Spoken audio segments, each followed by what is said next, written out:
This month, a lot of progress has been made on multiple fronts. I'm most excited to show off the motive power, so let's begin there. Many years ago, I built a pair of steam locomotives with talented painter and multi-instrumentalist musician Tom Coletti. They've been instrumental in working with me to refine the look and feel of the Alta-California since day one back in the mid-2010s to the present day. They're very adept at super detailing models, so they did all the plumbing on this lovely 440 while I did the painting and modifications to the boiler. You can see this stock engine, originally a Maryland and Pennsylvania prototype built by Alco Richmond in 1901. While I'll dedicate a future video on how we built it, you can plainly see the intense amount of kit bashing we did. I cut down the smoke box and the rear of the engine as well to remove that awkward plug situation in the back. Then we festooned the boiler with details. New air pumps, new headlight, oil bunker, grab irons, piping, and a stack inspection light next to the smokestack. All of this generally follows NDM practice, with influences from other roads like the Western Pacific, Southern Pacific, and Santa Fe. Then, it sat for years awaiting decals. Back then, I didn't have a reliable source for custom decals, nor did I have a copy of Adobe Illustrator. Now I have both, and I spent the better part of last week doing a full top-to-bottom design for all of the Alta steam locomotives and diesels. I sent them off for printing, and in just a couple of days, they were on my doorstep.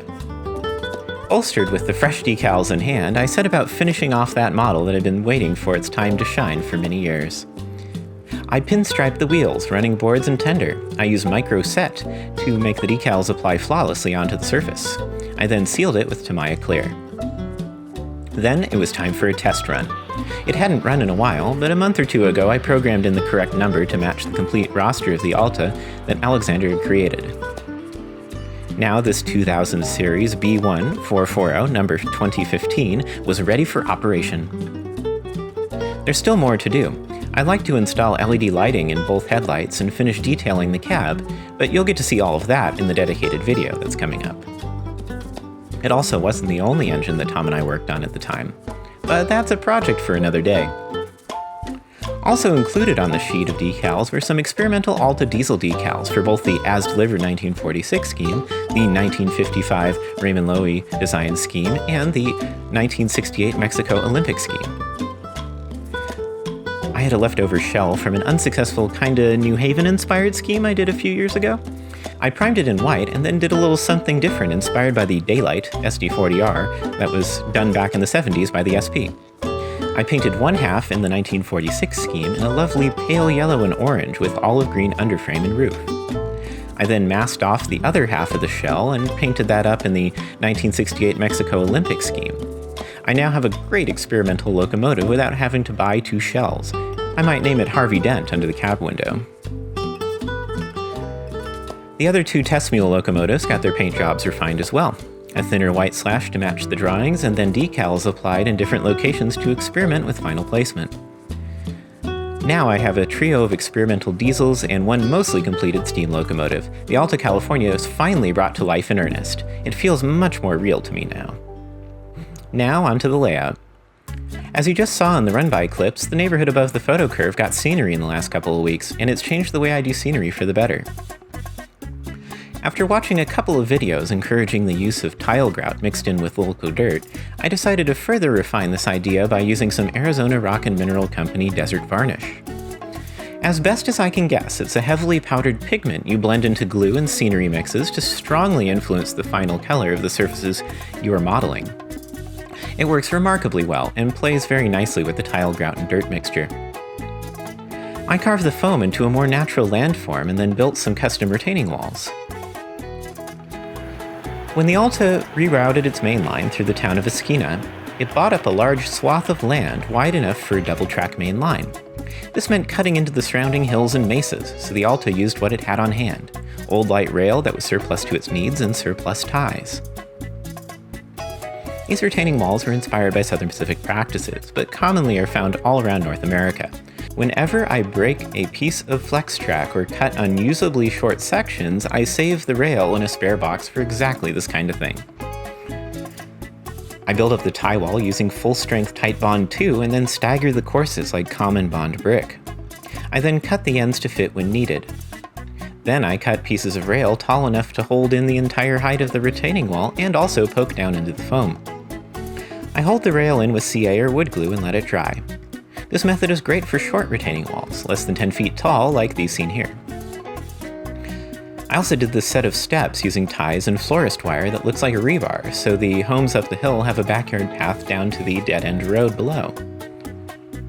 After it's all dry and super strong, I laid down the dirt. I used full-strength glue brushed directly onto the foam to really hold it in place. I then mixed in the tile grout, real dirt, and desert varnish into an old jar of Talenti ice cream and then shook it up until I got the desired color. Then I shook it out onto the layout where I'd brushed the wood glue. I activated the grout with a spray bottle that has water and laundry soap detergent dropped into it. It works just like isopropyl alcohol and is a supremely good wetting agent. I let that dry and then went on to adding various blends of static grass. I was mindful of doing dry grass at the tops of hills and greener towards the bottom in crevices, matching street view images of Guaymas in spring. Next came fun details, like these cast resin cacti I found on eBay. Good luck trying to find them, so here's a clear shot of the package just in case. They just need a quick clean in warm soapy water before being spray painted sage green. Then pick a variety of cactus green acrylic colors or mix your own.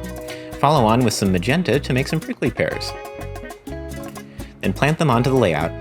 Cacti seem to love the middle of slopes in the region I model, not on flat land or on the tops of hills. Perhaps my botanist friends can enlighten me as to why. I suspect soil drainage? Anyhow, then it's time for the truly fun bit, adding lovely details. I've been collecting little figures and other HO scale details since I was a kid, and now this is the time to bring them all out. A checkerboard, a dog, some workbenches all help bring the scene to life. It's been a very fun and productive month here on the Alta-California. Tell your friends about these videos, and I look forward to seeing you in the comments. Cheers!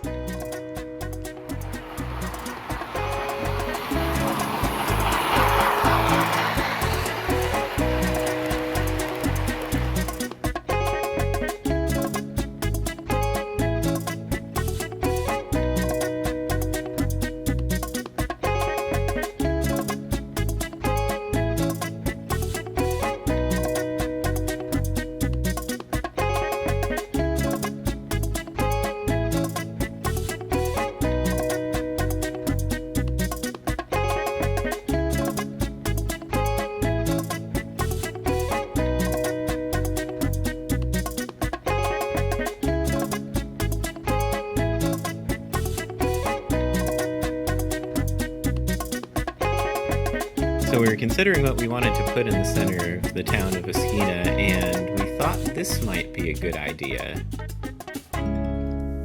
Boom, plaza.